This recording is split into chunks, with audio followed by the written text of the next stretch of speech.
Assalamualaikum dan salam sejahtera murid-murid tahun 4. Hari ini dalam subjek reka bentuk dan teknologi, saya akan mengajar kamu tentang pengenalan kepada reka bentuk.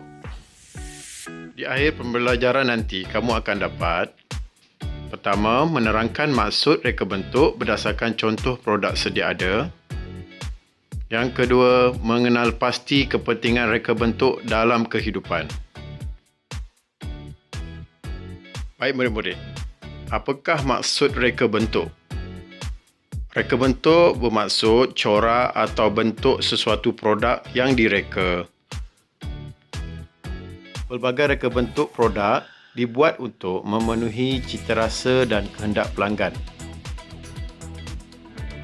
Baik, untuk kamu lebih faham, mari kita lihat contoh reka bentuk. Okey, reka bentuk gelas. Kamu boleh lihat ada pelbagai reka bentuk gelas. Contoh, gelas yang bertangkai. Ada gelas yang ada pemegang. Semua bentuk gelas ni direka untuk memenuhi citarasa pelanggan. Reka bentuk pakaian. Okey, jika kamu pergi ke pasar raya atau pusat membeli belah, kamu akan melihat pelbagai reka bentuk pakaian. Untuk lelaki, untuk perempuan dan juga untuk kanak-kanak. Reka bentuk kuih. Baik, kamu boleh lihat pelbagai jenis reka bentuk kuih yang dijual di kedai-kedai makanan ataupun di pasar raya. Ya, ada yang bentuk bulat, ada yang berbentuk petak. Okey, pelbagai bentuklah. Semua direka untuk memenuhi citarasa pelanggan dan menarik minat mereka untuk membeli.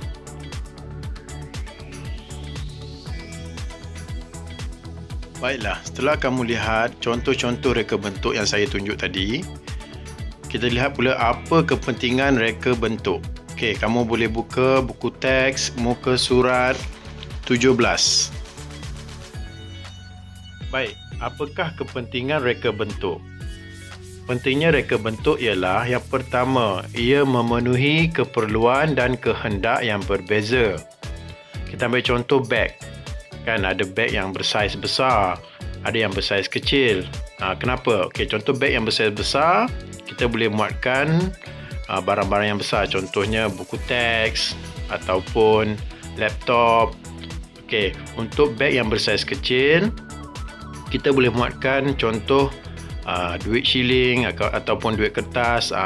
Ia mengikut keperluan dan yang kehendak. Dia berbeza-beza ya.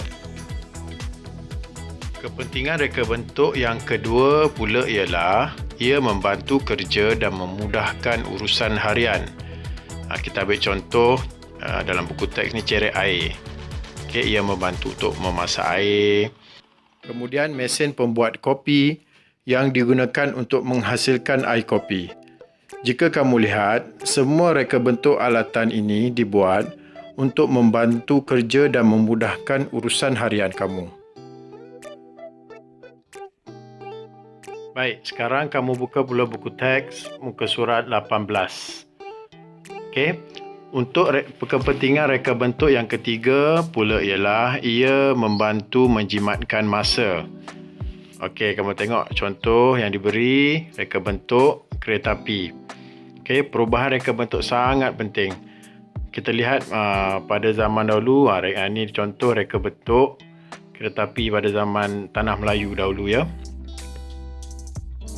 Reka bentuk kereta api zaman Tanah Melayu sebenarnya sangat baik. Cuma kita perlu lakukan perubahan. Okey, contohnya kamu boleh lihat kereta api zaman sekarang ni. Okey, ia dibentuk dengan aerodinamik, bermaksud dia akan lebih laju dan lebih menjimatkan masa. Dan kepentingan reka bentuk yang terakhir ialah ia memberi pelbagai pilihan mengikut citarasa, kemampuan dan gaya hidup. Okey, kamu boleh lihat contoh yang diberikan, iaitu kasut. Okey, Jika kamu pergi ke pasar raya atau pusat membeli belah ataupun khususnya kedai kasut, kamu boleh melihat pelbagai jenis reka bentuk kasut yang dibuat, yang dijual. Contohnya, ada kasut yang digunakan untuk bersukan, ada kasut yang digunakan untuk ke pejabat, ada juga kasut untuk bayi, untuk kanak-kanak.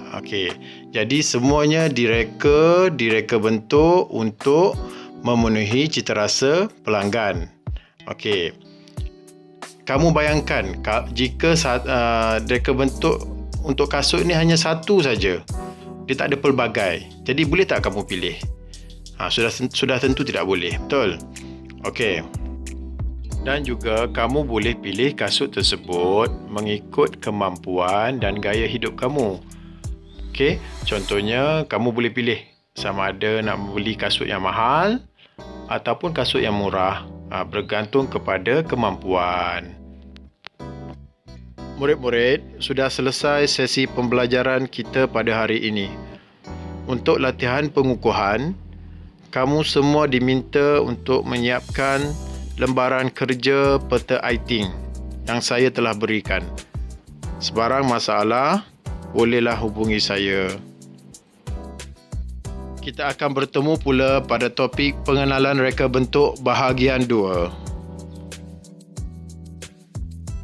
Sekian, terima kasih dan jumpa lagi.